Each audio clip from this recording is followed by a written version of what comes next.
Ascensión Azul, un espacio para el debate, el conocimiento y la sabiduría ancestral.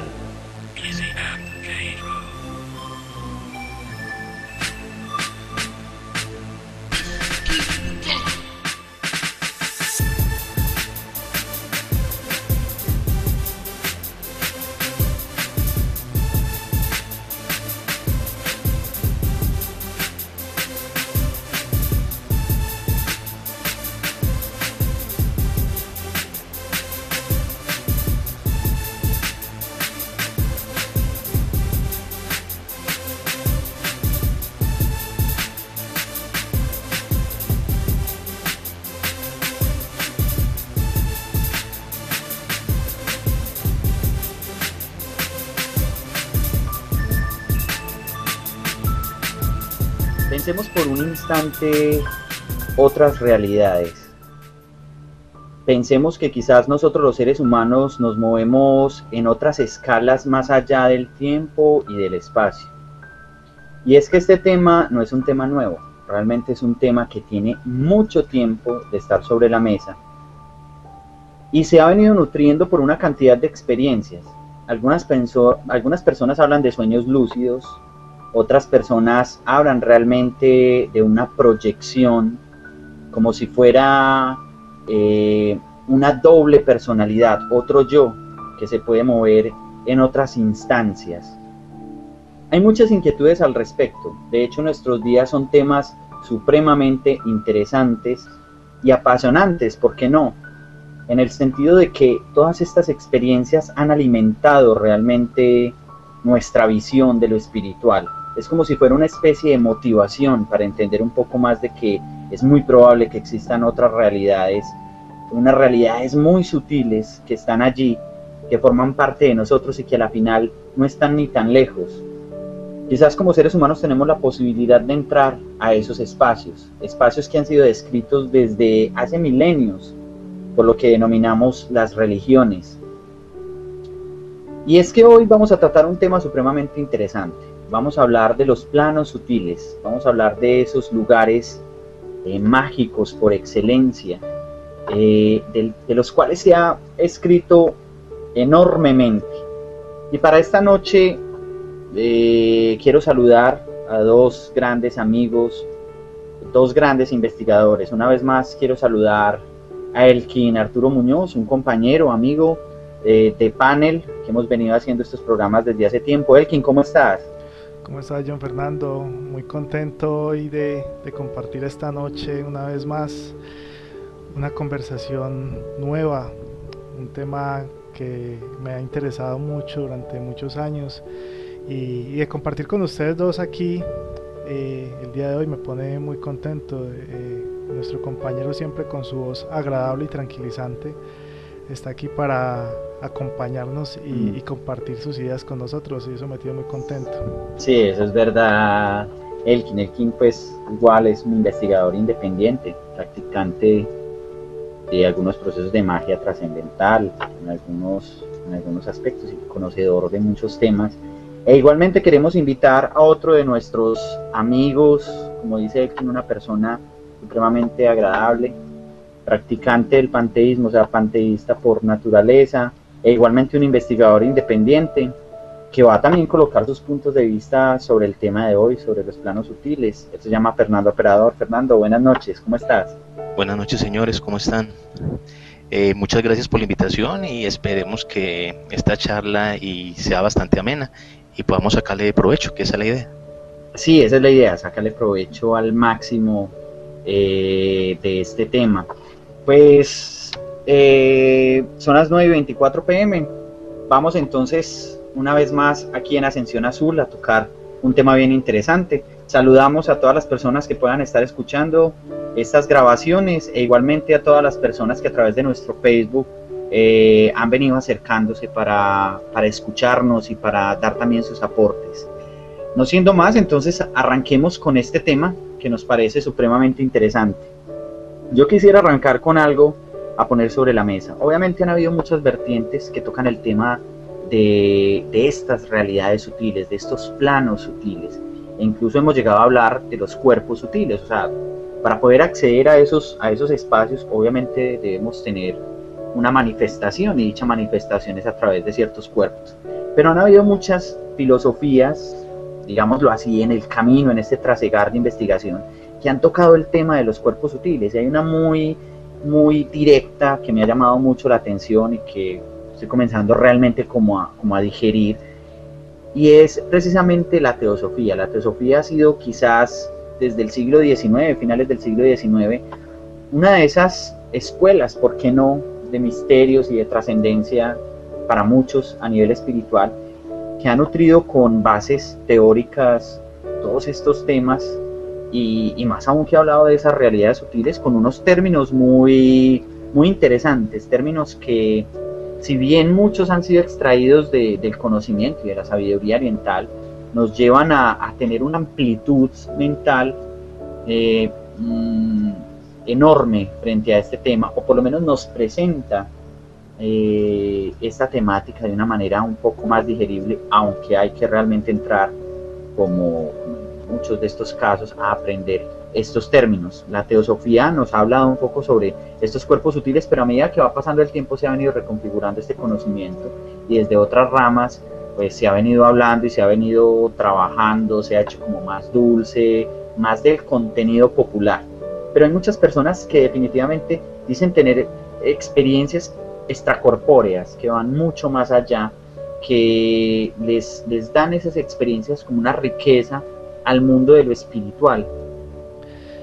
Yo me remontaría mucho más atrás, pronto me iría al antiguo Egipto, y las antiguas creencias sobre la muerte, primero que todo porque la muerte es, digamos, el primer paso, aparte de los sueños, de acercarnos a estos mundos, digamos, misteriosos. Y de trascendencia espiritual, sí, excelente.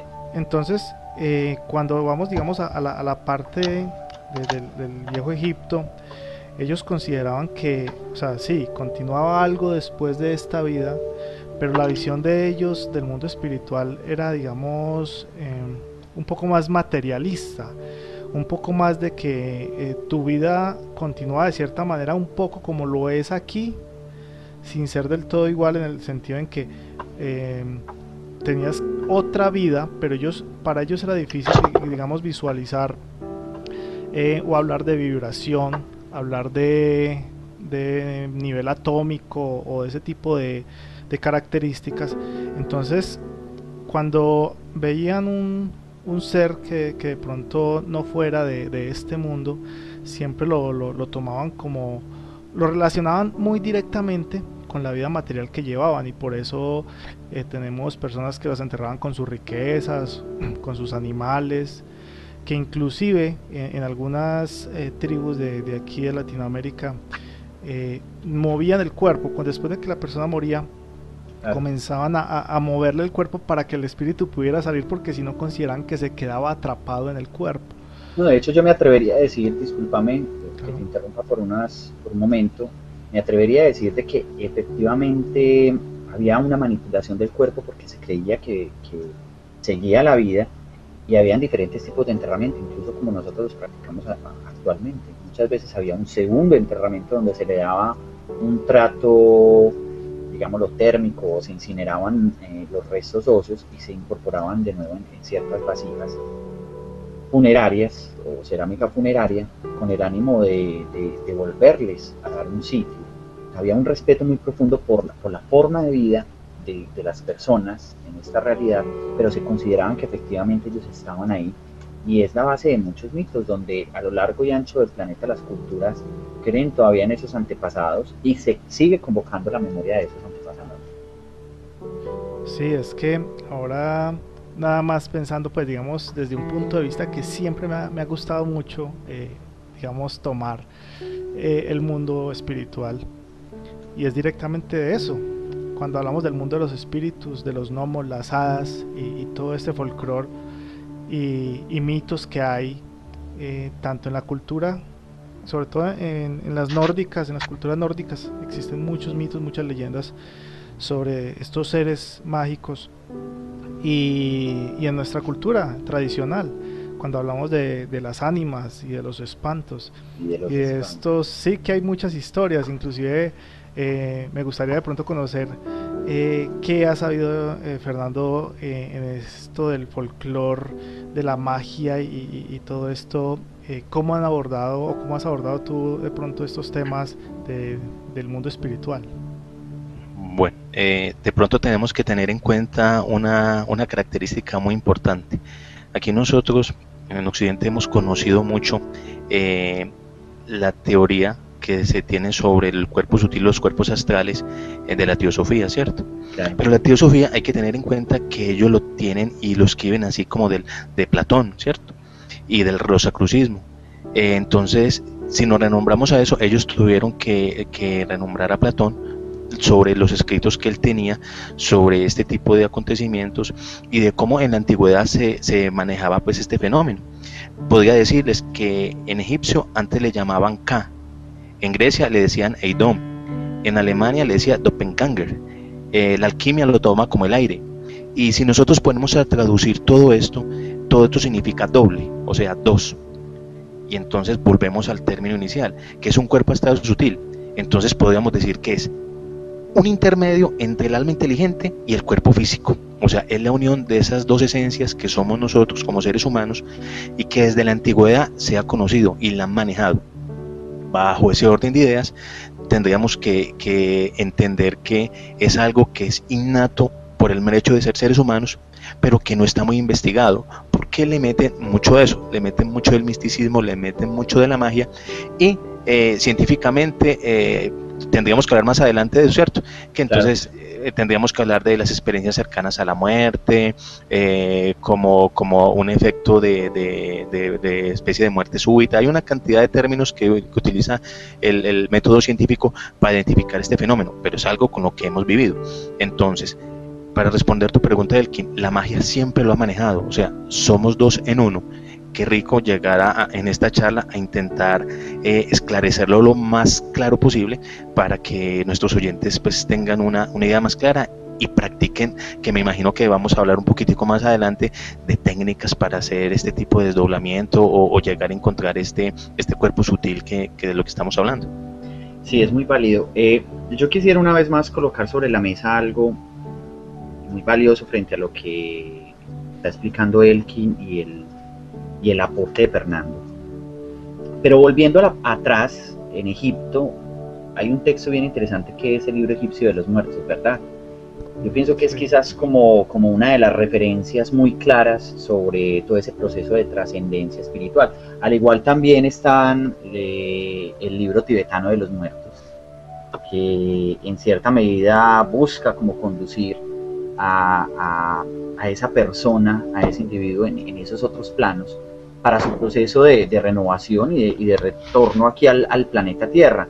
Son dos textos que me gustaría que en algún momento los volviéramos como a referenciar, pero ahora que estamos entrando en materia y que Fernando nos habla de esa dualidad, yo me atrevería a decir que sí es válido el aspecto de eso de dos en uno, pero también se dice que hay muchas otras realidades y realmente nosotros como seres humanos no somos los únicos. O sea, solamente por mencionar una de esas categorías serían las personas que pasan por un proceso de la existencia, mueren y entran a ciertos estados. Pero es que en esos otros estados también hay una cantidad de jerarquías espirituales o de seres que también han sido reportados por las experiencias místicas o por las experiencias personales, que están en asistencia como de conciencia hacia las personas que ingresan a esas otras realidades, a esos espacios sutiles, a esos otros planos. No sé si ustedes en algún momento han tenido algún tipo de experiencia similar o que quisieran compartir. Aquí yo podría decir algo muy importante y qué rico resaltarlo desde el inicio de la charla, que todo ese tipo de fenómenos que tienen las diferentes culturas o las diferentes personas se dan directamente por el nivel de conciencia de las personas, ¿cierto? Cuando entramos a analizar este tipo de teorías, nos dicen que para llegar a encontrar un estado alto, poder salir en el astral o poder conocer pues tu estado sutil, tienes que hacer yoga, tienes que hacer ejercicio, mantener una vida muy saludable, hacer mucha meditación, etcétera, etcétera, etcétera. Pero también nos vamos para el otro lado. Los chamanes se toman ayahuasca, yagé, peyote, una cantidad de sustancias alucinógenas que hacen que pueda entrar en ese estado. Y los borrachitos, cuando están en un estado de alicoramiento muy grande, también tienen el mismo estado, entran en un estado alterado de conciencia y llegan a entrar en un estado sutil supremamente grande, ¿cierto? Por eso escuchamos que el elefante blanco y que ven gnomos y que ven una cantidad de seres en el ambiente. Pero todas las personas lo interpretan diferente. ¿Por qué? Claro. Porque es su estado de conciencia. Una persona que no tenga un estado alto de conciencia puede ir a otros mundos. Una persona que no tenga un estado alto de conciencia se va a encontrar repitiendo las mismas cosas. O sea, va a entrar en un estado alterno y va a vivir la misma cosa que vive en el día a día. Va a encontrar seres diabólicos, va a encontrar una cantidad de seres de bajo astral, porque su conciencia eso es lo que busca. Entonces es muy bueno tener eso muy claro, porque dado ese orden de ideas podemos encontrar que tanto el borrachito, que es lo más de pronto lo más inculto, o como lo diríamos, la persona que no tiene como la mayor preparación, puede entrar en ese estado alterado de conciencia con una super borrachera, como también el gran monje que meditando puede entrar en este estado, pero su nivel de conciencia es lo que hace vivir cosas diferentes. No sé si están de acuerdo pues con esta posición, que también la dan muchos autores, ¿cierto? Claro, es que de hecho yo me atrevería sencillamente a decir algo. Precisamente cuando hablas del estado de conciencia, ha sido ese estado de conciencia el que ha alimentado durante mucho tiempo incluso las bases teóricas de todo lo que podemos nosotros hablar de estos planos sutiles. También está el hecho de ese código mental asociado a la experiencia, e incluso este conocimiento también se ha guardado y ha sido parte de algunas religiones, en especial orientales. Obviamente, como dices al comienzo, la ciencia ha estado de pronto un poco al margen de buscar corroborar algunos aspectos, aunque hay personas que tienen, algunos científicos, la mentalidad más abierta, y no podríamos decir o desestimar que no se acercan a este tipo de conceptos algunos, y que buscan con los estudios del cuerpo físico corroborar de pronto algo que nos ayude a dilucidar un poco sobre la realidad de cada una de estas experiencias, incluso a través del sueño y a través de los estados incluso alterados de conciencia.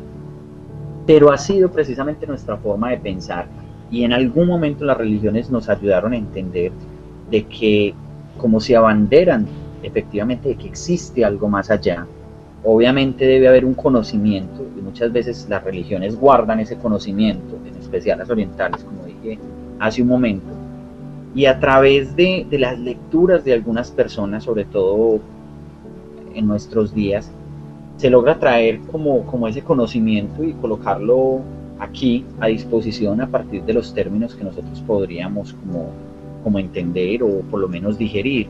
Pero también muchas veces ese estado de conciencia es relativo a cómo nosotros concebimos el mundo, y muchas veces se ve a partir de si lo concebimos desde nuestros aspectos espirituales dentro de una religión, o incluso desde la cultura popular a la cual hace alusión Fernando cuando toca el caso de las personas en todos los aspectos, desde el borracho hasta la persona que tiene conocimiento popular y que dice, ve, yo tuve esta experiencia.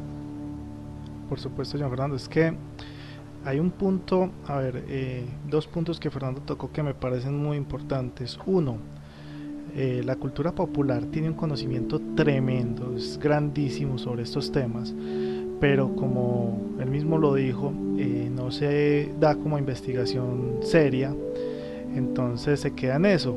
Pero si vas a una finca y conoces gente de la montaña, y de pronto sales después de las 6 de la tarde para caminar por un camino, ellos te dicen qué hacer, por dónde coger, si te encontrás con tal ser, qué oración decir o qué tienes que hacer para que no te haga nada. O sea, es muy común, inclusive pues eso es parte de nuestra historia.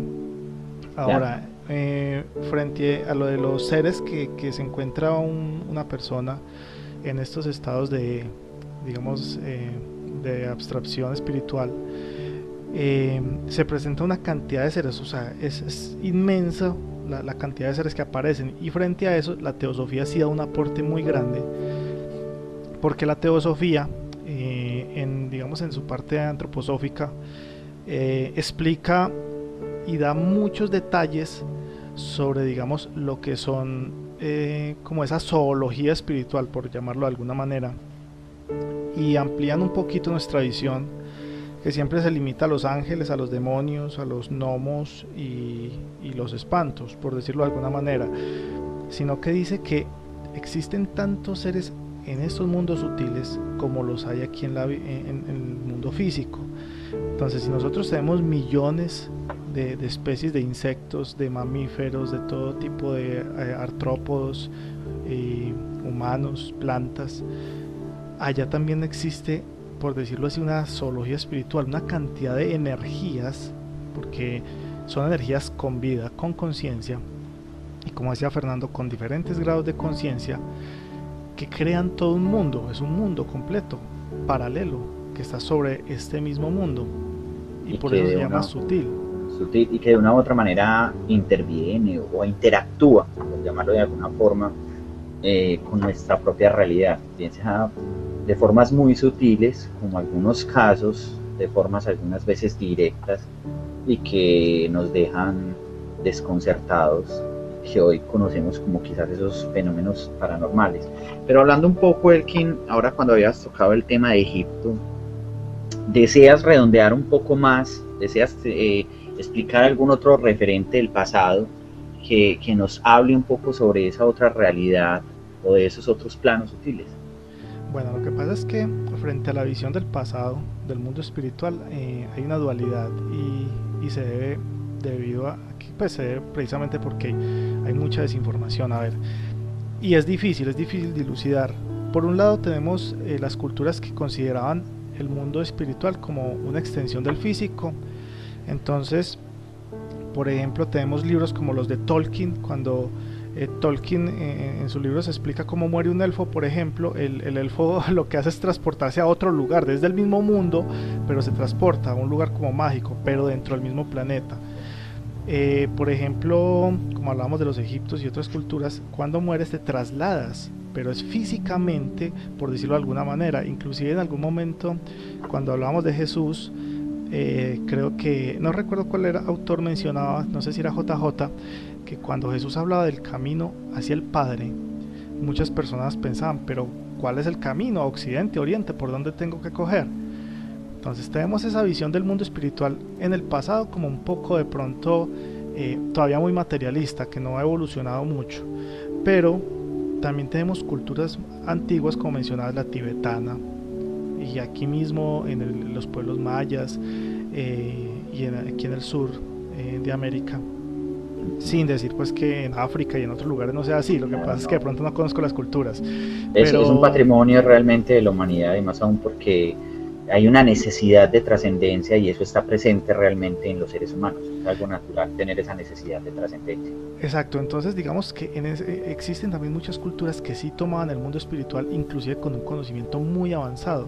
Se podría decir que más avanzado que nuestro conocimiento actual de espiritualidad, porque ellos sí se lo tomaban en serio. O sea, para ellos no necesitaban demostrar que existía el mundo espiritual porque de pronto había una cultura un poco cientifista que lo negase. No, eran culturas que de por sí en su parte religiosa consideraban que existían deidades y otro tipo de fuerzas que controlaban la naturaleza.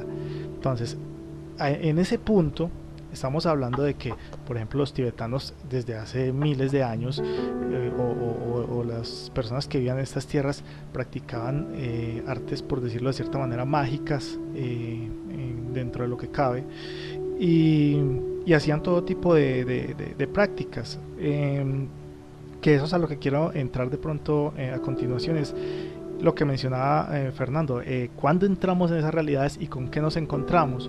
Y en estos momentos quiero hacerle una invitación a todos los oyentes a que nos compartan todo este tipo de experiencias en los comentarios, en el Facebook, todo el que desee, porque muchas personas, como decía Fernando ahora, pueden acceder a estas realidades no necesariamente porque practiquen meditación o algún tipo de ritual, sino porque nacieron con una habilidad de pronto un poco muy desarrollada y no saben cómo manejarla. Entonces, cuando conocen a otras personas que cuentan estas historias, de pronto toman herramientas que son muy útiles, y eso incluso ayuda a que se le pierda el miedo de pronto un poquito a este tema, que dentro del folclore ha sido como tachado un poco como de fantasmal y cosas de este estilo. Yo quería aportar de pronto algo en esta última partecita que decías, y es que aclarar que absolutamente todo ser humano tiene la misma capacidad, o sea, al ser dos en uno, como decíamos al principio, todos tenemos esa capacidad, que por nuestro trasegar de la vida, por el materialismo, por una cantidad de cosas, no lo sabemos interpretar. De pronto podríamos citar un poco la Gnosis, porque la Gnosis habla de que todos, absolutamente todos los seres humanos, todas las noches se salen del astral, salen y hacen un viaje. De pronto eso puede ser un poquito adelantado y un poquito brusco decir que todas las noches, cada vez que una persona duerme, le pasa la misma cosa, que se desdobla pero que no es consciente. Pero sí es importante resaltar que desde la antigüedad grandes personajes han tenido experiencias y le han dado sus escritos. Entonces, investigando, yo podría decirles que Platón escribió un libro donde, en el libro La República, escribió un pasaje que dice los viajes astrales de Fedro, y habla le hace un poema a cómo es cuál es la sensación que se siente cuando se está en ese viaje. Pitágoras también escribió, Napoleón, Alejandro Magno, Mahoma, Zoroastro, todo este tipo de seres que han sido influyentes en todo nuestro trasegar histórico, han tenido ese tipo de experiencias. Entonces yo me ponía a pensar, Alejandro Magno o Napoleón, ciertos seres guerreristas, ¿qué harían o qué serían luego de un viaje de esos astrales? Cuando salía de su cuerpo sutil y vivían, qué vivencias tenían, con qué seres se encontraban, porque eso definitivamente tenía que hacer mella aquí en este espacio, o sea, en este mundo material que tenemos. Y hay algo muy interesante en esto. En la Guerra Fría, la KGB y la CIA empezaron a competir y crearon una especie de evento que se llamaba la creación de espías psíquicos. Y estos espías psíquicos los creaban con la intención de que salieran de su cuerpo astral, fuesen a diferentes partes donde estaba el enemigo y sacara toda esa información. Pero hay algo muy curioso de esto, que los seres que eran, las personas que eran entrenadas en este arte, luego de que sacaban las primeras informaciones, ya no querían seguir porque al ser conscientes, que esto es muy importante, ser conscientes de que estaba en un estado diferente al normal, o sea que llame su alma, su espíritu hubiese salido y estaba en otra dimensión, ya no querían seguir porque ya se dan cuenta que el mundo espiritual es mucho más valioso que el mundo material. Caso que este tipo de espías psíquicos se acabaron y no hubo más proyecto, porque todas las personas que entrenan en este arte resultaban saliendo del programa. Bueno, frente a lo que mencionas, Fernando, yo he investigado un poquito sobre este tema y lamentablemente, o sea, ¿qué hizo la KGB y qué hizo la CIA? O sea, realmente explotaron, o sea, literalmente acababan con la vida biológica de esas personas, porque sí, los exigían a unos límites tremendos y buscaron muchos psíquicos. Inclusive dicen por ahí que creo que fue a Gorbachev el que sufrió el derrame. ¿Fue Gorbachev, cierto? Creo que fue Gorbachev, sí. Gorbachev, sí. Pero, John, ¿sabes? ¿Tenés de pronto datos? Sí, creo que fue a Gorbachev en la época de la Guerra Fría. Claro, dicen que lo que le hicieron fue un ataque psíquico para que tuviera el derrame y debilitar, digamos, al líder del bloque soviético en ese momento. Pero más aún, y yo he tenido la oportunidad de ver muchos videos, ellos cazaban psíquicos por todos lados, ofreciéndoles plata y lo que ofrece el gobierno. Pero entonces, ¿qué hacían estos psíquicos? Comenzaban a experimentar, a desarrollar habilidades, buscaban personas con habilidades PK para mover objetos, otras con visión remota, visión futura. Bueno, eso se clasificaba. Sí. Pero ¿qué pasó? Resulta que, como decía Fernando, o sea, estas habilidades, como cualquier habilidad física, correr rápido, tener buena visión, es normal, es una característica de un ser, pero si abusas de ella, o sea, también se desgasta, se atrofia, como cualquier tipo de habilidad que tenga un ser viviente.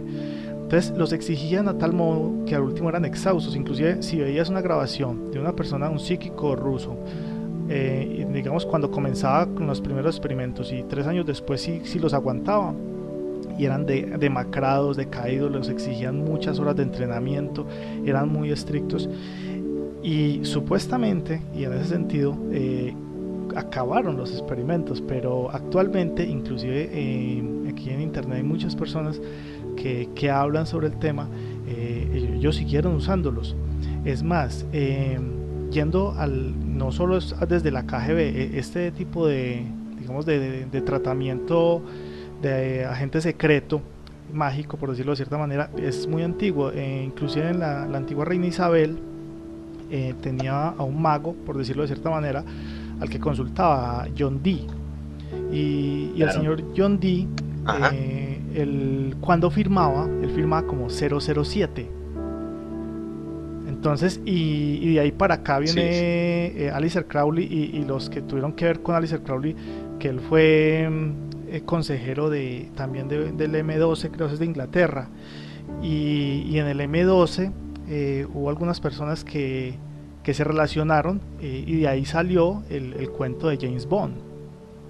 Entonces, mira que todo lo que se ha montado en base, digamos, a ese mundo mágico del que estamos hablando, y como decías ahorita, de pronto una persona que se acerca a ese mundo se da cuenta de la grandeza de la creación como tal, no digamos del mundo mágico, sino espiritual, sino de toda la creación física y espiritual, y lo percibe de otra manera. Por eso ellos tratan de alejarse de estos tipos de instituciones, aunque no es fácil.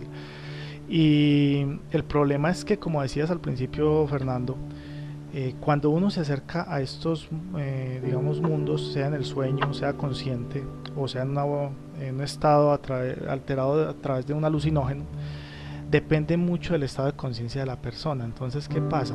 Cuando hablamos de las brujas y de todo este tipo de personas que de pronto usan para su propio beneficio este tipo de habilidades, o que todos tenemos, se presenta el problema de que se acercan digamos, a estancias de ese mundo que son un poco más pesadas y no permiten dilucidar bien o percibir la magnitud de lo que se hace. Entonces ahí es cuando de pronto vemos a los famosos magos negros o los duendes y todo este tipo de seres que de pronto sí nos aterraba mucho de pequeñitos. Continúa, Fernando.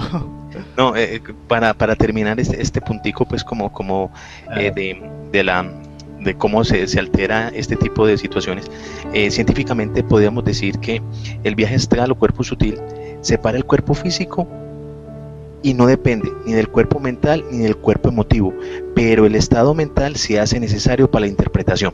Entonces, así es más o menos lo que Lozan Rampa habla, más o menos de cómo es el evento, cómo es el proceso. Yo no dice, bueno, listo, entonces si es una separación, pero necesitamos el estado mental para la interpretación, entonces vamos a mirar qué función tiene el cuerpo físico realmente, y ahí es donde entramos el cerebro. Miren, recuerden que nosotros tenemos varios estados en nuestro cerebro, que es el beta, el alfa, el teta y el delta, ¿cierto? El estado beta es nuestro estado activo, donde estamos siempre activos. En este momento nuestro cerebro está en estado beta. Luego sigue el estado alfa, que es un estado relajado, y el estado teta es el límite del sueño, ¿cierto? Para entrar usted en este estado astral, o sea, para poder tener un viaje astral, usted tiene que estar en su cerebro entre la mitad, entre la media de el estado alfa y el estado teta, pero tiene que estar el estado beta activo, que es en este caso el estado mental, para poder interpretarlo. Entonces, para dejar terminado este puntico específico, entonces eso es lo que hacen con este tipo de espías, llegar a que estarán en el estado cerebral alfa teta, en esa media, no dejarlo ahí, tenerlo ahí en ese exacto momento, y luego darle una especie de choque para que el estado beta pudiera interpretar, y por eso era que hacían todo ese tipo de incursiones al enemigo, y desafortunadamente ¿cómo podríamos decirlo? Algo natural que sale por la existencia del ser humano, lo transformaron en una especie de arma de guerra, y de ahí podemos decir lo que decía Selkin. Mira lo que pasaba, gente demacrada, gente que desertaba de todo ese tipo de eventos, porque pues algo que es natural, algo que debería ser totalmente espiritual, totalmente proyectivo de superación para el ser humano, se volvió también un arma de guerra. Bueno, yo quisiera que tocáramos otro pequeño aspecto, y es que, bueno, sabemos efectivamente de cómo han sido los esfuerzos precisamente de en muchas áreas, especial hasta ese valor psíquico y de las personas que son capaces de trascender a través de esas realidades mentales o de esas experiencias, y cómo incluso ha habido un interés militar, y a través de ese interés militar muchas veces hasta un interés científico de demostrar que se puede llegar como a un potencial psíquico para poder realizar determinados aspectos. Pero dentro del mundo, digámoslo así, de la magia, del misticismo, dentro del conocimiento de algunos grupos que han querido hablar de estos planos sutiles, yo me he encontrado a la par de muchos otros aspectos, como cuando se hablan de los cuerpos precisamente sutiles, como se mencionaba en la introducción de este programa, me encuentro mucho con el número 7, que es un número que tiene que ver precisamente con la sabiduría, precisamente con la conciencia. Es una forma como de clasificar. Desde mi punto de vista, yo pienso que nosotros podríamos tener incluso hasta otros cuerpos o potenciales para ingresar a muchos otros planos, y que considero que hay muchos otros planos, pero comúnmente como que se suelen reagrupar, y hay como 7 planos principales, aunque a medida que uno va consultando esta temática desde muchos otros aspectos, incluso desde la teosofía se habla que cada uno de estos 7 subplanos tiene realmente otra división al interior que va desde lo más bajo hasta lo superior.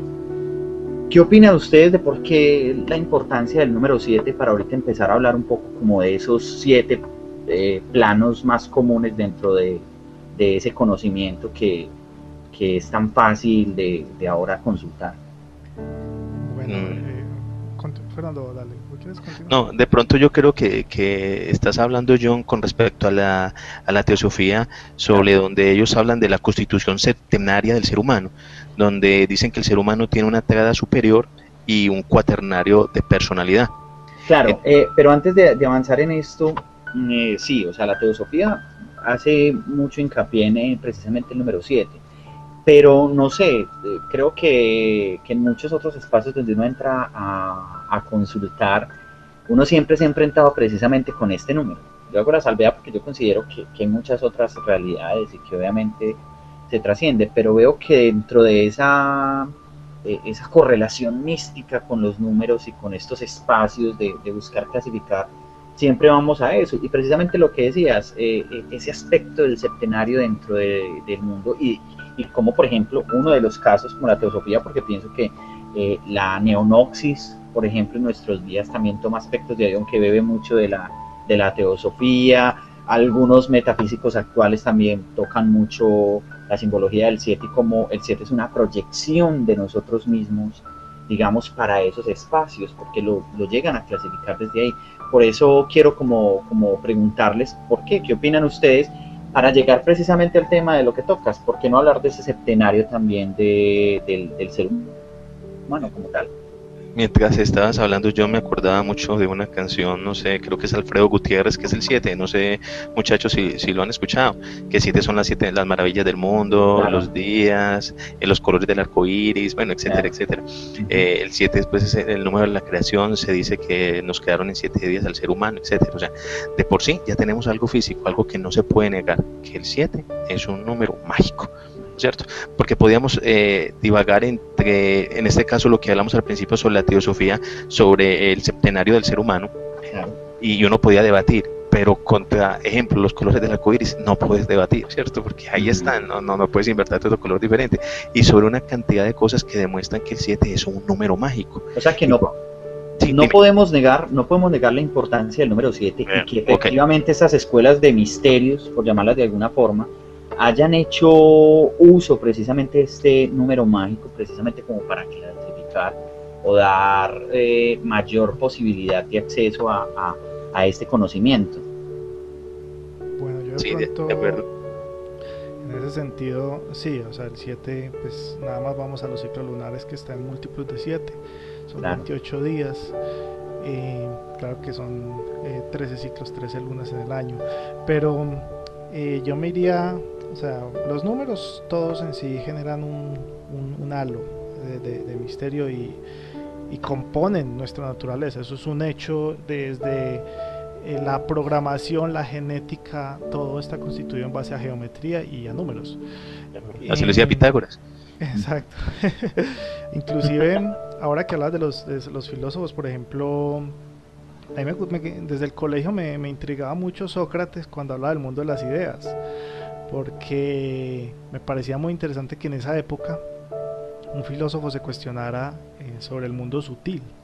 Y estamos hablando de cuando estábamos en el colegio y yo pensaba, bueno, debe haber alguna forma de acceder al mundo sutil, a ese mundo de las ideas del que hablaba Sócrates. Yo cuando eso no conocía los estados de la mente, del alfa, el beta, pero sí sabía que podía accederse. Es como decía John Fernando, es algo innato. Yo siempre consideré que yo podía acceder y que cualquier persona podía acceder a estos mundos de algún modo.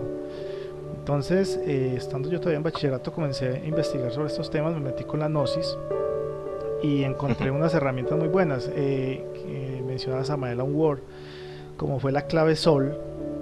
La clave Sol es una clave muy básica y elemental que nos sirve no solo para ingresar a mundos sutiles, sino para permanecer más conscientes en este, y es el observar el sujeto, el objeto y el lugar.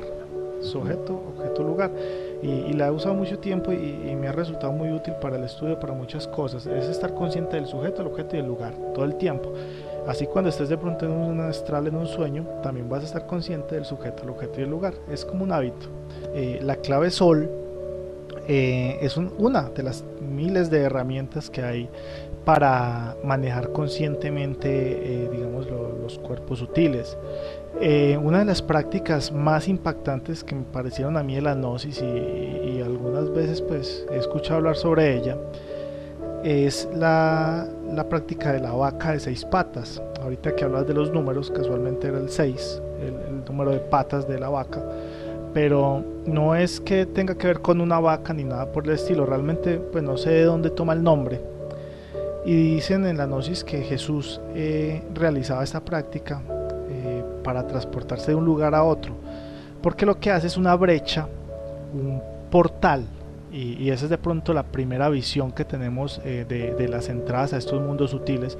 Son unos portales mágicos. No es como ahora que hablamos de brechas en el espacio-tiempo, que es más física, sino que originalmente se hablaba era de vórtices mágicos, unas entradas que se abrían temporalmente, y lo que hace uno es seguir una serie de pasos muy estrictos, demasiado estrictos. Un solo paso que no hagas no funciona la práctica, y lo que haces es educar el cuerpo de tal manera que lo volves una especie de sonámbulo, o sea, haces que tu cuerpo se sonambulice. Pero ahí es donde entra la parte que mencionaba Fernando Operador, y es que sos sonámbulo pero tenés un ápice de conciencia, y desde ese ápice de conciencia controlas tu cuerpo y controlas tu energía a la vez. Entonces lo que haces es que con tu voluntad y con una serie de mantras abres el portal. Tiene una hora específica, inclusive no recuerdo si eran las 12 de la noche o las 3 de la mañana, algo así, y cuando se abre el portal ya el cuerpo no puede ingresar. Entonces lo que haces es que no es el cuerpo el que contiene el espíritu, sino el espíritu el que contiene el cuerpo en este caso. Y entonces en esa secuencia efectivamente puedes trasladar tu cuerpo a esos mundos sutiles y a otras partes del mundo físico a través de ese vórtice mágico que se realiza por esta práctica. Los gnósticos hablan mucho es de echarse, digamos, el cuerpo al hombro. Es el espíritu el que se moviliza y carga el cuerpo, no el cuerpo al espíritu como normalmente estamos acostumbrados. No sé de pronto, Fernando, ¿qué más nos podría contar de la gnosis? Voy a leerles, muchachos, una parte que encontré investigando sobre cómo la gnosis interpreta el plano astral, y se lo voy a leer así como dice: nosotros nos desenvolvemos en un mundo paralelo. Todas las noches en la conciliación del sueño entramos en este mundo. Se dice que los cuerpos son correspondientes en este plano, y lo diferencia en que no existe la gravitación y la cohesión molecular de los cuerpos. Bajo esta idea es muy fácil entender entonces qué es este fenómeno, ¿cierto? Si estamos en un mundo que es paralelo, y nuestro cuerpo es el que genera que tengamos gravitación y que nuestra cohesión molecular nos impida ver esa otra parte, ¿cierto? Esa otra parte del momento del universo paralelo, el simplemente hecho de salir, ya estando dentro del mismo, vamos a ver la otra realidad. Entonces yo colocaría como un ejemplo, o sea, yo de día yo puedo ver tranquilamente todo lo que está a mi alrededor, pero si yo voy de noche la oscuridad no me lo permite ver, pero si yo me coloco unos lentes infrarrojos pues ya empiezo a mirar otra realidad, pero está en la misma, o sea, está en el mismo estado, pero ya es otra cosa diferente. Entonces, cuando uno entiende este término que dice la Gnosis, uno dice, wow, o sea que sí es más entendible, puedo digerir más que realmente lo que es el viaje astral, lo que es un cuerpo sutil, ¿cierto? Y entonces uno entra a determinar una cosa muy importante acá, y es que en un viaje astral usted toma decisiones, pero en un sueño no. Usted puede tener un sueño lúcido, pero en un sueño lúcido no toma decisiones. En un viaje astral sí tomas decisiones, ¿cierto? Porque estás en ese mundo paralelo. Entonces es muy importante tener en cuenta eso, ¿cierto?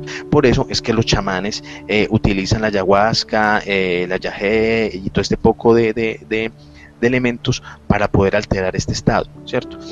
No sé si ustedes saben que cuando usted consume este tipo de productos, eso tiene algo que se llama DMT, que se llama alucígeno dimetiltriptamino, y eso altera la glándula pineal y hace que ¡pum!, que se separe, instantáneamente se separe este tipo de mundos, y podamos dejar nuestro cuerpo al lado, y ya esa gravitación y esa cohesión molecular que estamos hablando, como lo dice la Gnosis, empieza y se separa inmediatamente.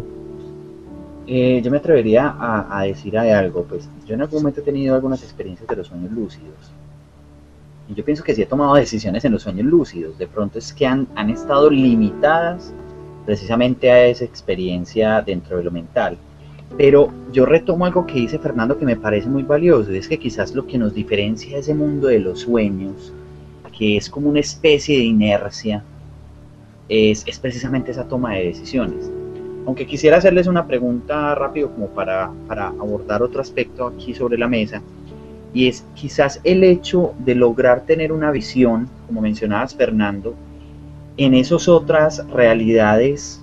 Esa visión depende del estado de conciencia, despertar en ese estado de conciencia para poder obtener esa visión. Para mí sí. ¿Qué opina Elkin? Bueno, a ver, frente a los sueños lúcidos hay mucho mito. El primer mito es que cuando tienes un sueño lúcido estás soñando despierto. Otra cosa es de pronto ese tipo digamos de ideas sobre cómo funciona o qué ocurre cuando hay un sueño lúcido, pero es que existen muchos estados de conciencia. O sea, tú puedes, digamos, tener un sueño no lúcido, por decirlo de cierta manera, encontrar una persona que ha muerto y tú ser consciente de que esa persona ha muerto a pesar de que no sabes que estás dormido. Entonces inclusive se pueden asustar, pero es que está muerta, y se despiertan. Otras veces simplemente conversan con la persona como si estuviera viva y no pasó nada y siguieron su sueño normal. Pero realmente cuando tienes un sueño lúcido, digamos lúcido de un buen nivel de conciencia, donde no solo sabes que estás dormido, sino que tienes la conciencia para saber que puedes actuar sobre él, efectivamente tomas decisiones. Nada más, de modo personal, yo he tenido experiencias de sueños lúcidos donde yo simplemente, cuando estoy en el sueño, primero puedo decidir en qué momento despertar o si quiero alargar el sueño, que eso es una de las cosas más complicaditas que he visto. Dos, romper totalmente la imagen y el mundo creado de ese sueño y dejar que se cree otro naturalmente, o viajar a un lugar e inclusive hablar con personas que ya han fallecido. Yo tuve una experiencia hace un par de años, de una persona que había muerto. Claro que no fue en ese momento, ella murió y como a los 6 meses tuve un sueño lúcido y rompí el esquema a voluntad. No me gustaba lo que estaba soñando, simplemente dije no va más, quiero ver algo que sea real, no un proceso mental, y me encontré en un lugar muy distinto, lleno de colores muy extraños, y ahí vi a esta persona que ya había fallecido, y yo sabía que había fallecido, y nos encontramos como un par de amigos normal, y se me acercó y me dijo, por favor vaya a la casa y diga que me organicen la mesa, que me la tienen muy desorganizada. Era una mesa de madera que le gustaba mucho. Bueno, normal, yo no sabía nada de eso, yo simplemente volví y yo lo que pensaba era, uy, ¿y cómo le digo eso al hijo? Que es el que vivía allá. Entonces yo lo que hice fue ir y averigué con mi mamá que sí era amiga de él, y efectivamente tenía la mesa llena de chécheres. Entonces yo le dije a mi mamá que le tenía más confianza, dígale que quite todo eso de ahí, que eso se ve muy feo. y bueno, el muchacho sí lo organizó y no pasó a más, pero fue muy chistoso que efectivamente la mesa estuviera tan desorganizada y llena de cosas como casualmente lo había hecho esta señora. No, y la correlación que precisamente tienes con esa Eso experiencia. fue durante un sueño lúcido y efectivamente, y no solo eso, yo he tenido la oportunidad de tener, digamos, sueños lúcidos entre comillas, porque es que un sueño lúcido, como decía Lobsang Rampa o dice la Gnosis, es ese modo de acceso, es el más fácil que tenemos para acceder diariamente a estos mundos sutiles. ¿Qué pasa con lo del sueño y la parte mental? Lo que pasa es que nosotros tenemos el cordón de plata, ya lo mencionamos cuando hablamos en el tema del Lobsang Rampa, que mantiene unido nuestro cuerpo. Entonces eso es lo que evita que, digamos, durante un sueño o un desmayo perdamos la vida completamente, nos une. Entonces, ¿qué pasa? Nosotros no dejamos de ser humanos por el hecho de estar en un mundo astral o digamos mental o emocional, simplemente nos movemos, como decía Fernando, en otro estado de conciencia. ¿Por qué? Porque es que si nosotros no tuviéramos esa conexión con el cuerpo físico, no podríamos traer ideas de allá para acá.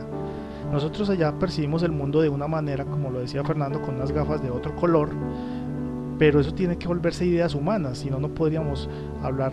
¿Cómo hablaríamos aquí de algo que no existe en este mundo o que tiene 4 o 5 dimensiones? O sea, eso es como algo que no se puede explicar. Entonces, ¿qué hace el cerebro? El cerebro lo que hace es que a través de esa energía que llega por el cordón, llega a nuestra mente y lo traduce todo, ta, ta, ta, ta, ta, ta, ta. Entonces, en vez de pensar que viste un montón de seres de pronto muy maravillosos, dices que viste muchas lucecitas, por decirlo así. O sea, tu cerebro lo relaciona con cosas que son conocidas y Con su explicables por código. ti. Exacto. Efectivamente, o sea, muchas veces yo he tenido cierto tipo de experiencias que solamente las puede explicar a través de la sensación, de la emotividad. Ajá, Es sí. decir, que he estado como en esa trascendencia espiritual, o digámoslo así, en un sueño lúcido, en donde percibo incluso colores mucho más vivos, quizás cosas que yo no podría describir con la razón, y cuando llego, pues sí, obviamente el cerebro hace un esfuerzo como por traducir toda esa vivencia, como dices, a partir de esas conexiones, y ya que mencionas lo del cordón de plata, y lo único que me quedan no son ni siquiera palabras para poder traducir muchas de esas cosas que uno siente y que sabe que vio. Lo que quedan son sensaciones que son difíciles de traducir en palabras, de Sí, incluso colores, digamos, formas, o sea, es como si estuvieras en un lugar donde es lógico lo que para nuestra cotidianidad no tiene una lógica. sí, efectivamente. Es que es más, de pronto muchas personas habrán tenido ese tipo de experiencias donde tienen sueños, muchas veces cuando estamos muy inconscientes no lo recordamos y volvemos pero la sensación no se pierde, porque La ningún tipo de sensación. información se pierde y es eso, hay veces despertamos deprimidos, ay, pero ¿por qué? O muy contentos. eh, la psicología tiene un marco muy explícito para explicar eso, pero desde el ámbito, digamos, espiritual, nosotros digamos, bueno, ¿por qué? ¿Qué pasa aquí? Porque de pronto después de una serie de meditaciones o experiencias llego y me duermo 4 o 3 horas y me despierto con mucha más energía que cuando duermo 8 o 9 en mi cama cotidianamente. Uh-huh. Entonces es porque realmente cuando accedes a estos lugares no solamente es para viajar o hacer cualquier tipo de experiencia mental, sino que te renuevas, inclusive te puedes sanar desde allá. Puedes pedir ayuda a muchos de estos amigos que tenemos por allá, esos ángeles guardianes, que enseguida vamos a hablar de ellos, pero más aún, comparando pues digamos ambas experiencias, la salida astral consciente Bueno, y pero el sueño. paremos ahí un momento, Elkin, qué pena te interrumpo, porque ya te vas a meter más con el término de cuerpo astral, de pronto Sí. la parte mental. Entonces, yo quiero darles a las personas que escuchen, para que lo retome luego, a las personas que escuchen este audio, quiero mencionarles, teniendo otro referente. Ustedes mismos han hablado sobre la Noxis.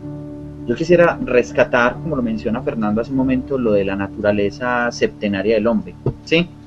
Y cómo lo ve la Noxis, por ejemplo, porque de todas maneras la teosofía también tiene una forma de explicar cómo son esos planos sutiles. Ellos hablan de la naturaleza septenaria del hombre y mencionan el cuaternario inferior, como lo dijo Fernando hace un momento. Yo lo asocio más a ese cuaternario inferior como aspectos que no van a llegar o que están como en un nivel y que empiezan a transformarse.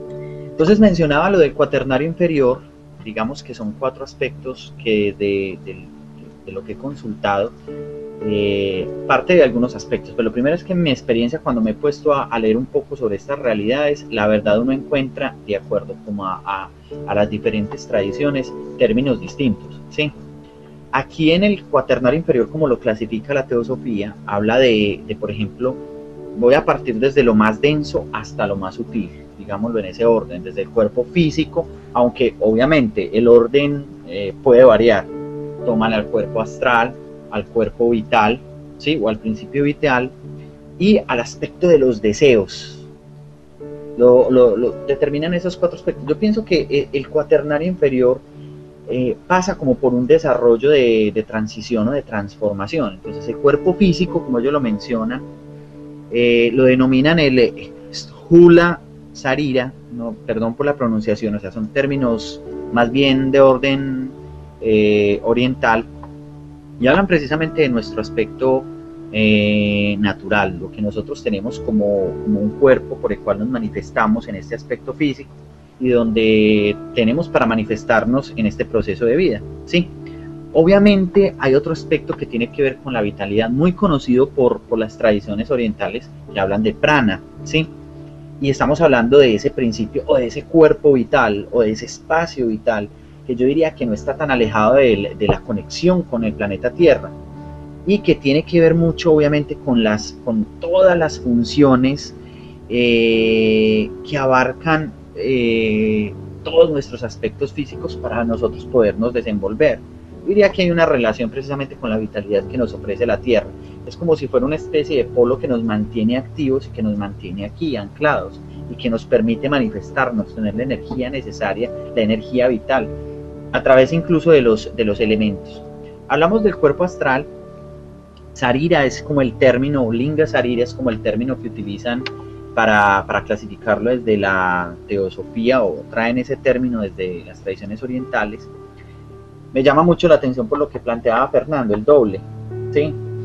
Y yo diría que es como el cuerpo en muchas otras tradiciones y muchos otros autores, pues de esto se ha escrito mucho, que habla precisamente de ese cuerpo de los deseos, ese cuerpo de la necesidad de moverse. Es como si fuera un doble de cada uno de nosotros que se manifiesta en ese otro aspecto sutil, que tiene una relación incluso con nuestro plano, pero que es quizás como una copia fiel de nuestro cuerpo físico, pero con una proyección mucho más sutil de nuestra conciencia, conservando de allí muchas veces las famosas fotos de los fantasmas. Yo diría que tiene mucha relación con ese tipo de manifestaciones. Y hay otro, el cuarto de ese cuaternario inferior, que se llama el asiento de los deseos, o ese mundo de las pasiones, que tiene que ver mucho con nuestros instintos, ¿sí? Que tiene que ver mucho como entre esa línea, entre lo que somos como seres humanos, nuestro desarrollo de seres humanos, pero también de la herencia que traemos precisamente de ese desarrollo mortal, de ese desarrollo que va hacia ese aspecto, que le direcciona hacia ese aspecto superior más adelante. Es como esa línea delgada que nos lleva precisamente a entender que nosotros también hay un aspecto espiritual elevado. Luego viene esa tríada superior, que ya es como muy, muy firme. Es una tríada que efectivamente es prácticamente imperecedera. Habla de ese aspecto mental, como lo hemos tocado, ¿sí? Que tiene muchas otras funciones y que tiene que ver precisamente con lo que somos como seres, con lo que aprendemos. Pero ojo, porque ahí también interviene nuestra propia realidad en esta vida, el ego, pero en muchos aspectos hasta ese ego tiene que disolverse, tiene que trascender precisamente para alcanzar ese estado mental consciente por el cual nosotros nos podemos mover en ese plano mental. Luego se habla, en ese plano mental hay un término, ellos lo determinan en sánscrito manas, ¿sí? También se habla del alma espiritual, en sánscrito quiere decir el buddhi. Estamos hablando más de ese cuerpo, yo diría, espiritual, aunque en otras tradiciones también se habla, por ejemplo, de ese plano causal. Pero aquí en ese término buddhi se habla de que es ese vehículo de nuestro espíritu en esencia, que es nuestro espíritu que ya no tiene los limitantes que quizás podríamos hablar en esa clasificación inferior o más densa, no tanto inferior como lo es el cuaternario inferior, y que habla precisamente de nuestra trascendencia universal. Algunas veces cuando yo me acercaba a ese término buddhi, quizás me daba a entender de que es realmente como un sinónimo de nuestro real ser, que también es muy puesto, es un concepto que se trabaja desde la Gnosis y desde muchos otros aspectos de estas escuelas. Y cuando se habla del Atma, se habla del espíritu como tal, habla de esa unidad precisamente con el todo, con lo absoluto, ¿sí? El Atma es como decir la energía prima, la radiación esencial, que yo muchas veces me atrevería a delimitarla muchas veces por nuestra conciencia solar o por nuestra conciencia más directamente hacia nuestro universo personal. Hay esas dos clasificaciones, de esto hay mucho. No sé si Fernando quiere aportar algo también desde esa naturaleza septenaria del hombre, como lo especifica la teosofía. No, simplemente sería indicar que según la teosofía, nosotros, los seres humanos, somos una constitución, y esa constitución única está dividida en 7, ¿cierto? Claro. Y ese 7 son una tríada superior que tiene 3 elementos fundamentales, que es el alma espiritual, la inteligencia y la mente. Y un cuaternario inferior, que es la mente deseante, tu cuerpo astral, el aire que respiras y el cuerpo etéreo físico. Bajo ese orden de ideas ya ellos desenglosan todo lo que es el ser humano y cómo se mueve y cuál es nuestra real vivencia en este plano. Pero ahí ya podemos encontrar directamente lo que es el cuerpo astral, y hablamos del cuerpo mental. Pues las personas pueden darse cuenta incluso de cuando hablamos de la vitalidad o de los deseos, pues ya hay un aspecto mucho más general, pero nos llama mucho la atención lo que es el cuerpo astral o inclusamente el cuerpo mental en su escala más elevada de la clasificación como nos la das en esa triada superior. Toquemos un poco lo del cuerpo astral en el cuaternario, en esa clasificación. Ahí sí, para englosarlo con lo que Elkin nos venía diciendo. No sé, Elkin, si quieres de pronto profundizar un poco en ese aspecto del cuerpo astral. Y ya veníamos hablando incluso de esa triada superior con lo del cuerpo mental. Yo creo que es el punto donde ahí sí retomemos un poco lo que nos venías contando, Elkin, para centrarnos y tomarlo como una especie de eje, porque hay muchas historias, hay muchas experiencias que están ligadas precisamente a ese plano y a ese medio de contacto con ese plano que es nuestro cuerpo astral, el plano astral. Bueno, pues en el sentido de lo que es el desdoblamiento astral, con las personas que he tenido la oportunidad de compartir y en algunas experiencias propias, frente a lo que es la experiencia astral y el sueño lúcido, no hay mucha diferencia cuando hablamos de un sueño lúcido.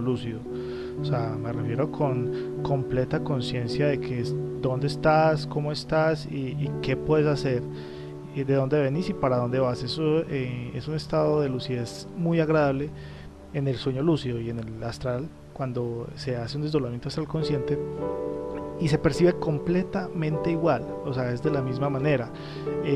Habla de otro tipo de desdoblamientos, como decías ahora, el desdoblamiento mental y otro tipo de formas de acceder a información de estos mundos sutiles, que es lo que hacían de pronto los psíquicos de Rusia y la CIA. Ahora que mencionabas estas triadas y la forma como se componen los cuerpos, frente a esto hay muchas teorías, y quiero mencionar solamente pues como algún par que me han parecido interesantes. Una fue la filosofía de Urantia, que divide al ser humano en 4 cuerpos, dentro de los cuales están el físico, hablan del mental, el alma, el otro sería el alma o el emocional, y hablan del cuerpo moroncial. Bueno, una pregunta, perdón, Elkin, ¿dónde quedaría allí, y perdón por la pregunta, dónde clasificaríamos ese término de ajustador de pensamiento? Bueno, lo del ajustador de pensamiento yo lo relacionaría mucho con el super yo, con lo que hablabas ahorita del yo superior, porque, bueno, para los oyentes el ajustador de pensamiento es como esa parte crística que todos tenemos y que nos une a esa parte superior de la creación de nuestro propio ser. Esa conciencia universal. Exacto, por ejemplo, para poner un ejemplo simple y fácil de comprender, cuando hablamos de Jesús y de Jesús el Cristo, para la filosofía de Urantia, Jesús es un hombre, Jesús el Cristo es la parte donde el ajustador de pensamiento, esa parte superior, esa parte crística que tenemos, Dios, por decirlo de alguna manera, desciende al cuerpo y ya nos convertimos en hombres iluminados o deidades humanas que sentimos, pensamos como seres humanos, pero que tenemos una conexión directa con estos mundos sutiles. Esos son los 4 cuerpos que menciona Urantia, siendo el cuerpo morontial, como decíamos, un poco materialista en el sentido en que es la continuación de la vida física en otro mundo sutil. Por ejemplo, para Urantia, en ese caso, si tú no tuviste hijos en esta vida, en el cuerpo morontial y en tu mundo morontial sí vas a poder tenerlos. O sea, es como lo mismo que decían los egipcios, continuaban la vida después de la muerte. Otro autor que nos da una visión un poco más práctica de esta parte espiritual y que nos relaciona con todo este mundo del yagé y las experiencias con alucinógenos es Carlos Castaneda. Carlos Castaneda menciona, pues dentro de sus muchos libros, yo rescato 2 términos, que es el tonal y el nahual. Siendo el tonal este mundo físico, este cuerpo físico, el mundo material en que nos movemos, y el nahual es como esa parte espiritual, esa parte sutil. Ahora, a través de la educación del tonal podemos acceder a mejores experiencias a través del nahual. ¿Cómo accedían ellos? Pues para los que de pronto no conocen, Carlos Castaneda es un escritor que dice que recibió enseñanzas de un chamán, un indio yaqui. Es yaqui, ¿cierto, John Fernando? Sí, es yaqui. Sí, un yaqui. Entonces este señor le da una serie de instrucciones y él empieza a realizar todas estas experiencias, por ejemplo, como lo es encontrar el sitio de poder en un lugar, que es buscar en cualquier habitación en la que te encuentres el lugar donde te encuentres más cómodo y más empoderado, y cuando encuentres ese sitio de poder, cualquier actividad que realices en ese lugar va a resultar más fácil. Entonces, en este caso, pues Carlos Castaneda pasa toda una noche en una habitación buscando su sitio de poder hasta que finalmente lo encuentra. Dentro de estas experiencias también hay algunos casos donde ellos tienen, digamos, la oportunidad de acceder físicamente al mundo del nahual, más explícitamente al final, pues, de su estadía en esta tierra, porque en algunas partes del libro él indica que ellos efectivamente abandonan físicamente este mundo físico, muy similar, digamos, a lo que hacían, a lo que se dice que ocurrió con los mayas, que desaparecieron por completo físicamente de la faz de la tierra. Podrías de pronto continuar. Claro que sobre esto ya hay mucha tela por contar. Sí. Frente a lo de porque ya es otro tema. Ajá, yo ahí entraría pues en una discusión, porque en este punto específico que dice Elkin, que cuando uno llega a un estado que puede hasta en el cuerpo físico pasarlo, entraría en controversia con la misma teoría de la Gnosis, ¿cierto? Que es un mundo paralelo y que la que lo diferencia es nuestra estructura molecular. Más fácil podría citar a esto, que eso como nosotros como seres humanos no lo podemos hacer, excepto que lleguemos a un punto físico que tenga las capacidades, digámoslo, geológicas o magnéticas que se puede hacer. Me explico. Si uno llegase a una parte de Egipto, ¿cierto? Y en esa parte de Egipto hubiese un lugar específico que está hecho en unas coordenadas específicas y alineado con tal característica celestial, uno sí podría pasarlo, pero decir que específicamente yo aquí en este momento donde estoy sentado, así tenga un estado supremamente alto de conciencia, un nivel de maduración espiritual muy alto, entraría en controversia porque mi cuerpo jamás podría hacerlo. Claro. ¿Sí me hice entender? Sí, pero frente a eso yo tengo una cuestión, porque entonces en ese caso, ¿cómo hizo por ejemplo Jesús? Bueno, eso ya también son cosas que sobre la mesa quedan y que pues sí, obviamente para nosotros es como duro entrar a corroborar aspectos que también se nos salen de la línea, pero me llama mucho la atención, por ejemplo, Elkin, que nos acabaste de hablar de una clasificación como lo planteaba, por ejemplo, el libro de Duranti, que igual dentro de lo que plantea y que es muy extenso, pues también da, digámoslo así, no sé si entre las ramas o de una forma muy compleja y muy directa, también una clasificación sobre esos cuerpos sutiles. Y lo que nos mencionabas, por ejemplo, de esa experiencia de los libros de Carlos Castaneda, que es un autor también bien interesante, que toca muchas cosas de las que hemos venido hablando hoy, pero con los términos muy propios de lo que él planteó en sus libros. Pero tocándolo desde el cuerpo astral y tocando la temática desde ese ángulo, hay muchas experiencias que están sobre la mesa, y yo pienso que en la medida en que hemos venido conversando en esta noche, hasta nosotros mismos hemos hablado de nuestras propias experiencias. ¿Qué es lo que podríamos incluso rescatar de esas experiencias? ¿Qué opinan ustedes del universo, de vivencias que hay en torno a lo del cuerpo astral? ¿Y qué es lo que quizás más los ha marcado cuando han tenido algún tipo de evento a través del sueño? Aparte de lo que obviamente que nos contó que me pareció un caso muy curioso y muy directo como a tener en cuenta. Bueno, frente a lo que mencionábamos, dos cositas. Bueno, antes de entrar a las experiencias, un autor que no quiero que dejemos pasar es a Melquisedec Drumbalo, porque Melquisedec Drumbalo precisamente explica que sí se puede acceder, digamos, físicamente a estos lugares a través de lo que él llama, es como una carroza. Es excelente referencia, crear los cuerpos de luz. Exacto, el Merkaba. El Merkaba. Que es lo mismo, o sea, digamos que lo que dice Fernando Emperador es cierto, en el sentido en que, bueno, yo soy un ser humano y yo primero tengo 3 dimensiones, no puedo viajar en 4 dimensiones, ¿cómo sería eso posible? Pero Melquisedec Drumbalo dice que existen unos métodos como crear tu propio cuerpo de luz, que es un vehículo, y así como te desplazas en un vehículo en la 3ª dimensión, te desplazarías en un vehículo en la 4ª dimensión y él te transportaría. Obviamente, si no tienes un estado de conciencia, no vas a poder lograr.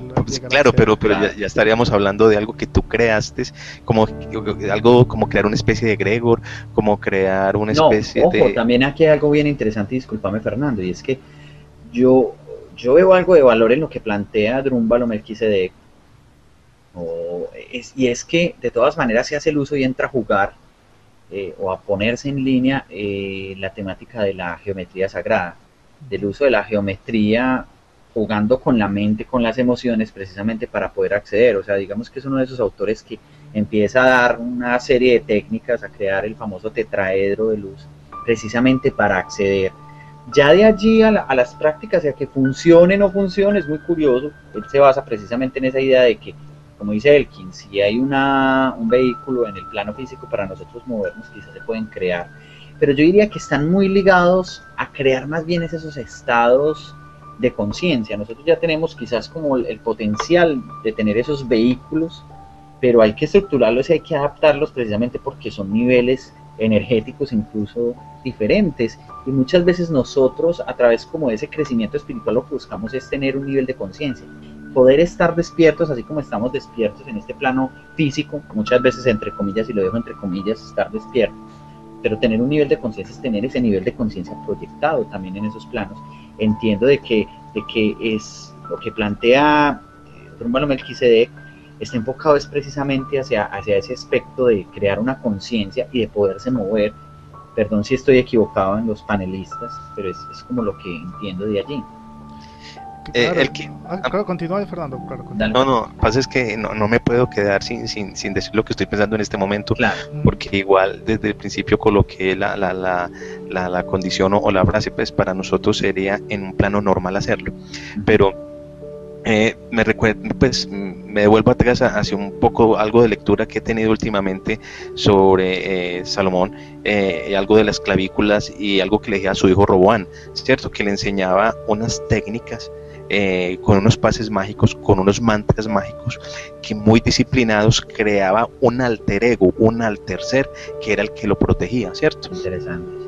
Entonces, bajo ese orden de ideas, Elkin podría darte entonces sí la razón, pero porque estás haciendo algo eterno, algo diferente, es cierto. Es como cuando de pronto estas sectas Illuminati, Rosacruzanos, bueno, todo este poco de sectas secretas hacen rituales para crear otro tipo de seres o otras dimensiones o otros estados diferentes, ¿cierto? Pero entonces, sí, de acuerdo, pero ustedes creando algo, es como cuando crean un poltergeist, ¿cierto?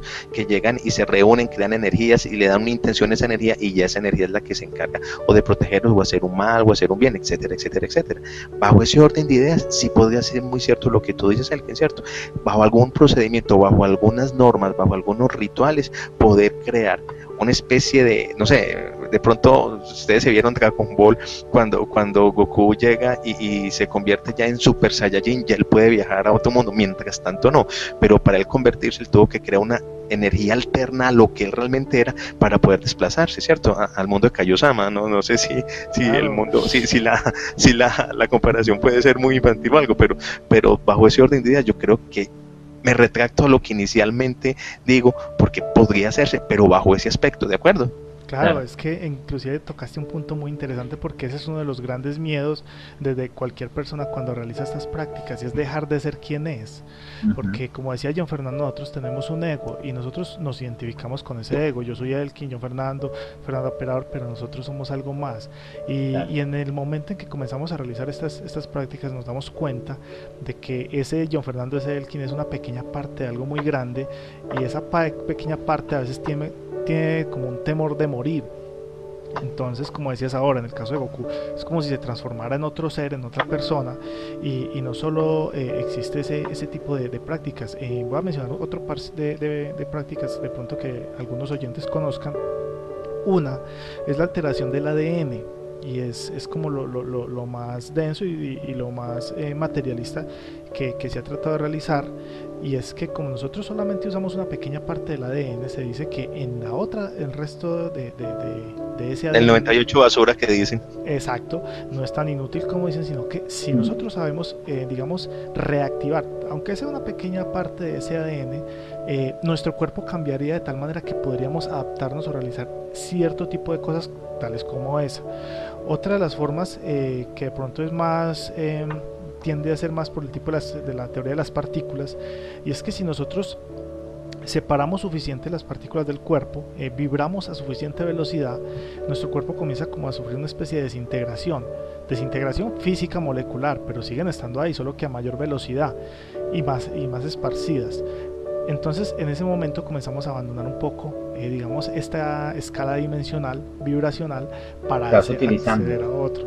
Sí, exacto, pero que hay un problema, inclusive los pleyadianos, dentro de las personas que conozcan la biblioteca pleyadiana, no recomiendan este tipo de práctica porque es una especie de desintegración, y el problema de la desintegración es que después tienes que volver a integrar todo el cuerpo y la parte de la integración no necesariamente es muy fácil, entonces no la recomiendan. No sé, John Fernando, cuéntanos un poco más de esas experiencias que de pronto tú también puedes conocer. ¿Hablas de experiencias personales? O de personas, hay muchas personas, yo conozco también muchas historias de muchas personas que son muy interesantes. Pues en algún momento yo me interesé mucho, a ver, yo dentro de mis experiencias, pues yo no me considero una persona como muy en práctica de este tipo de proyecciones en estos planos, pero siempre me llamó mucho la atención algo que estaba muy ligado a lo que me venía sucediendo en un aspecto, y es que yo sentía como si hubieran dos desdoblamientos. Me llamó mucho la atención algunas grabaciones que llegué a escuchar hace poco, porque incluso en esas grabaciones se hablaba del segundo desdoblamiento y tomaban el aspecto mental como una segunda parte de ese desdoblamiento astral. Y es que habían situaciones en las que yo percibía que efectivamente algo se desprendía de mí mientras buscaba relajar mi cuerpo, estaba en un estado más bien entre la línea de la conciencia, donde estás casi que te duermes, pero estás ahí, y alcanzaba a tener una sensación de desprendimiento de mí, como si saliera, y como si efectivamente estuviera en un lugar físico, que son los típicos síntomas de las personas que cuentan que se desdoblan y que entran en ese espacio astral, pero inmediatamente había una conexión como lo mental, y eso me permitía tener esos famosos sueños lúcidos, donde habían aspectos que se desdibujaban, pero otros aspectos eran muy comunes frente a lo que estaba viviendo. Es como si fueran dos etapas de una misma cosa. No sé si hay otras personas que les ha pasado lo mismo, pero ha sido una experiencia que yo siempre me he preguntado, bueno, ¿y qué pasa ahí? O sea, porque muchas veces yo tengo una sensación de un desdoblamiento astral como tal, pero luego rápidamente entro como en otro estado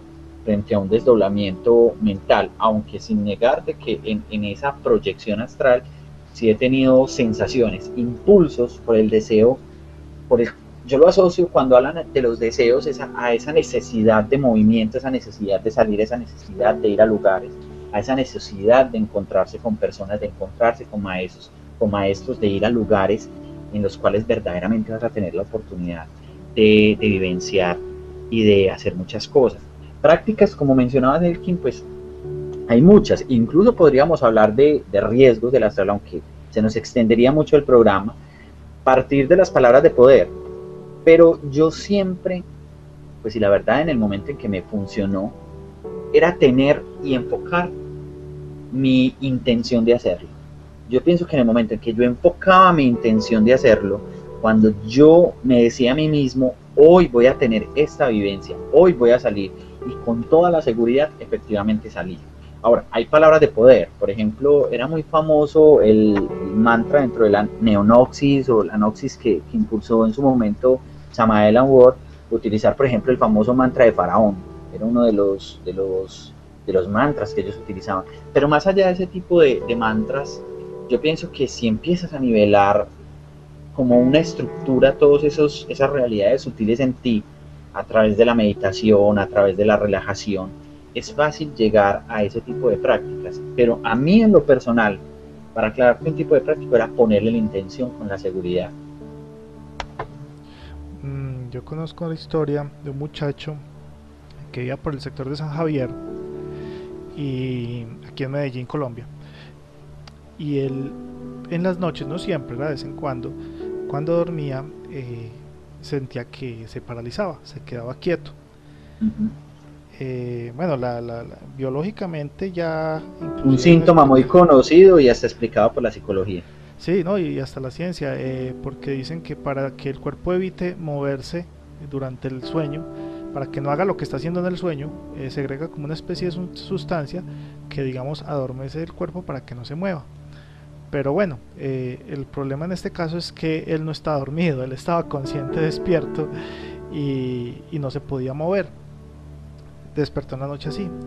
Él siempre que dormía veía una lucecita en un patio que daba a la habitación de él, y en este caso no la vio, ese día no la percibió, pero así, él llegó y miró como medio girando la cabeza de reojo y no vio la luz, se extrañó y comenzó a sentir como escalofrío, los pelitos, como se dicen, del cuerpo se le pararon y como cuando hay mucha estática, y sobre la pierna de él vio un pequeño ser, un ser chiquitico, como lo que describen como un gnomo, así, muy pequeño.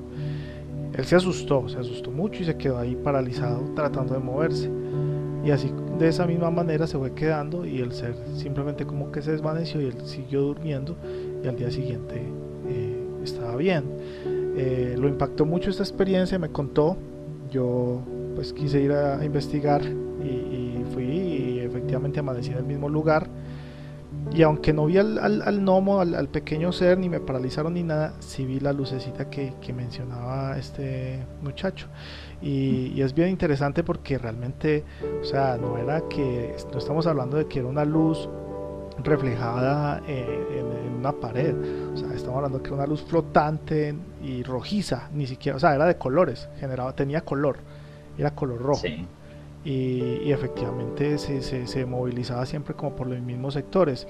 La explicación, pues digamos más cotidiana, más de nosotros, es un gnomo, un duendecito de una casa, un elemental de la naturaleza. Exacto, y vive ahí, y ahí se mantiene. Y en este caso, como algunos dicen que son muy curiosos, seguramente se quiso acercar a este muchacho.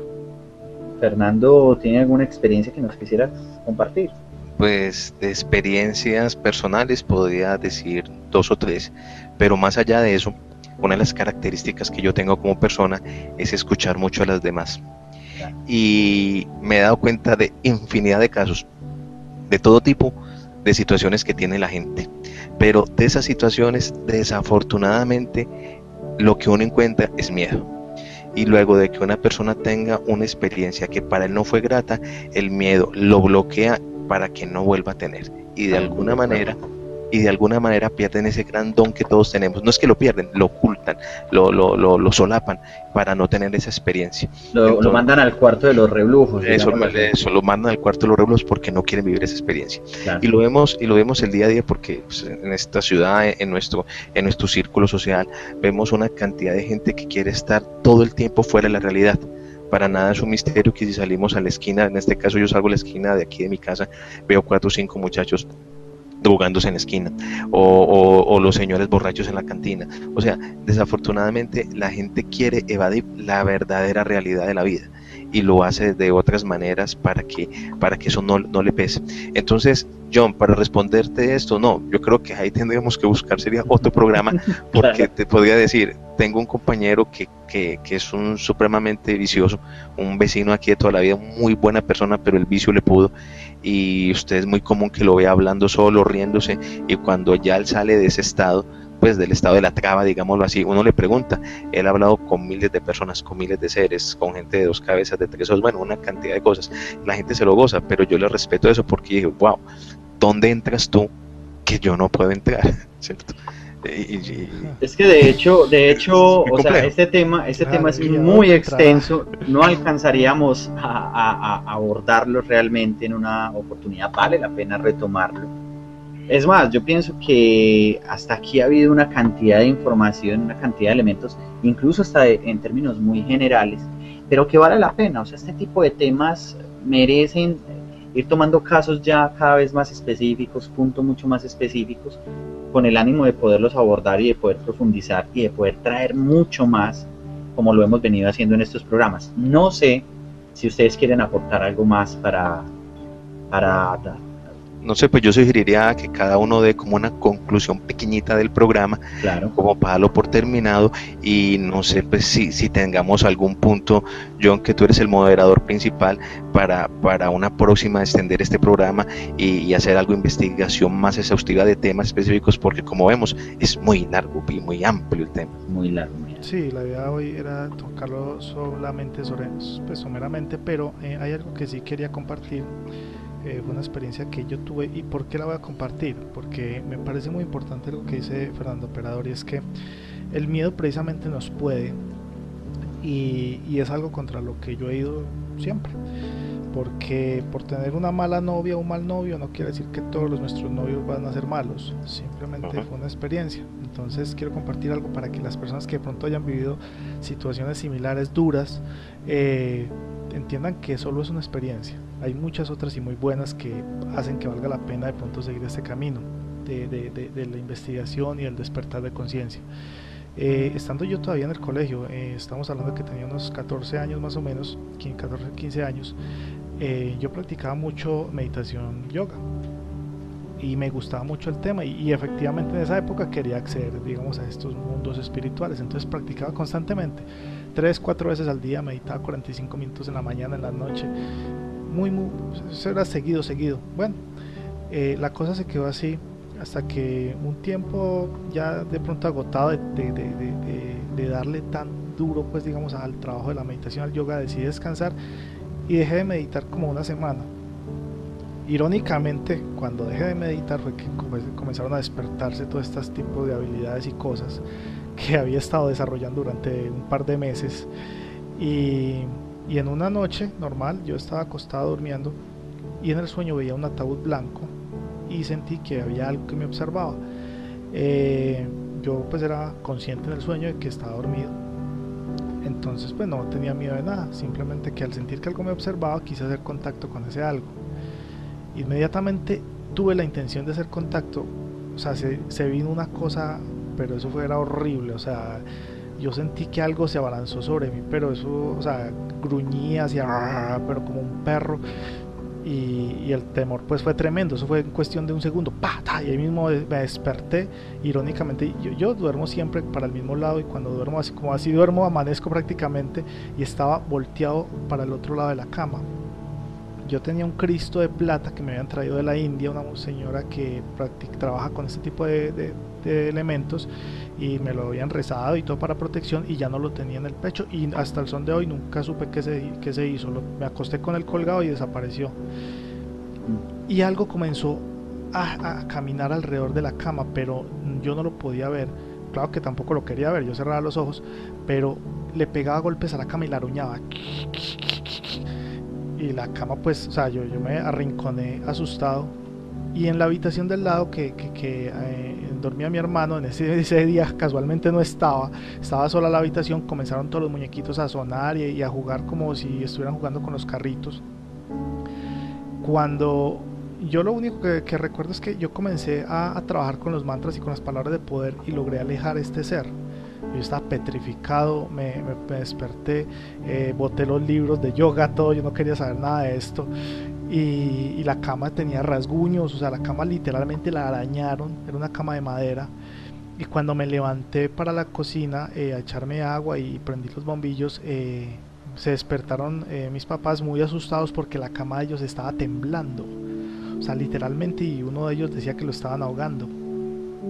Entonces para mí fue muy traumático. Después de esta noche yo casi que no dormía, y paré absolutamente todo este tipo de prácticas durante un par de meses, hasta que un tiempo después dije, bueno, yo no sé en qué me habré equivocado. Comencé a pensar, y de pronto me aceleré mucho, y cuando trabajé tan intensamente, pues ¿qué pasó? Se despertó todo así de la noche a la mañana, y entonces claro, atraje una cantidad de fuerzas que no necesariamente eran las mejores. Entonces comencé a trabajar más lentamente, y he tenido muchas experiencias muy gratas después de eso. Ya me tomo las cosas con mucha calma, y cuando han ocurrido de pronto, porque no fue la primera ni única vez, sino que en otras ocasiones han ocurrido cosas un poquito siniestras, pero ya uno de pronto entiende que las puede manejar, que este tipo de seres se acercan a ti es precisamente porque buscan algo, porque hay algo que quieren de ti.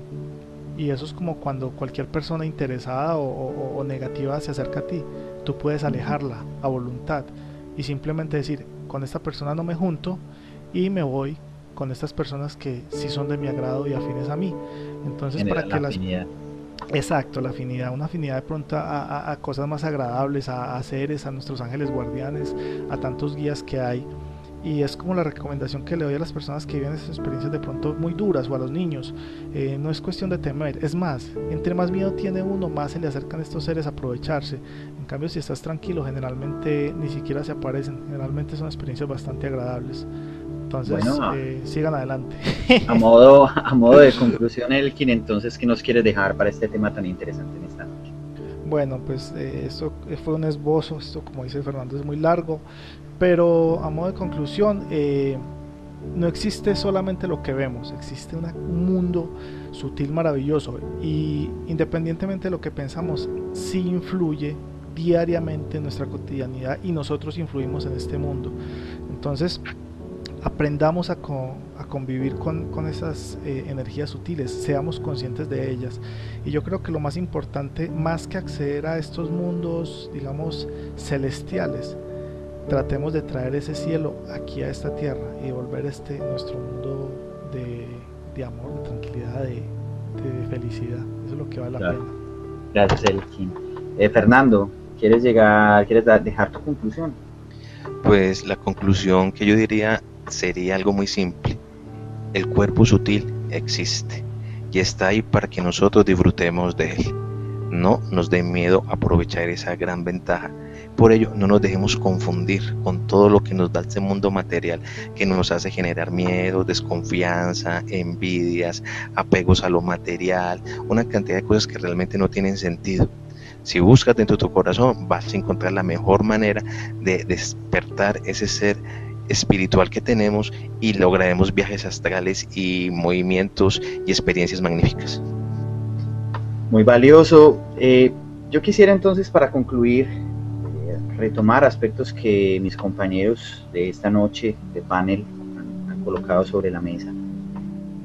Y yo me atrevería a decir de que como es arriba es abajo, tocando esos aspectos, esos axiomas, digámoslo así, esotéricos, tan importantes, todas estas leyes que nos rigen y que nos llevan a creer de que efectivamente hay algo que va mucho más allá. Mi conclusión tiene que ver con que efectivamente hay algo que está allí, todos lo hemos vivido. Hay una falta de educación realmente y de tomar en cuenta todos esos aspectos cotidianos que nos suceden, porque de seguro hay una cantidad de historias en torno a estas experiencias sutiles, a estos planos sutiles y a nuestra manifestación o proyección o como lo queramos llamar en cada uno de esos lugares. Pero mi conclusión es que si queremos realmente acceder a esos espacios, debemos aprender a acceder realmente a nosotros mismos, a nuestro interior, porque allí también hay un reflejo, y es que si queremos aprender a movernos en eso que está afuera, hay que aprender a movernos en eso que está adentro de nosotros primero, a conocernos, a sentirnos, a adquirir la seguridad, que es la que nos va a permitir generar afinidades, como lo decía Elkin, con quien verdaderamente vamos a generar esa afinidad para las experiencias, y dejar de un lado el temor, con ese trabajo interno, y en la medida en que nos vamos conociendo de una forma consciente, al alejar ese temor, vamos a poder acceder a una realidad que para muchos puede ser sencillamente palabras, pueden ser sencillamente cosas de la imaginación, pero para otros puede llegar a ser una experiencia maravillosa. Hemos tocado experiencias de todo tipo y aquí nos compartió una experiencia dura, pero también hay cantidad de experiencias que son valiosas, mensajes que llegan, elementos que cuando volvemos de esas experiencias decimos, bueno, por lo menos traje algo. Pero mi invitación es a que efectivamente nos visualicemos adentro y aprendamos a conocer esas realidades sutiles que hay en nosotros para comprender esas otras realidades a las cuales nos podemos proyectar y manifestar.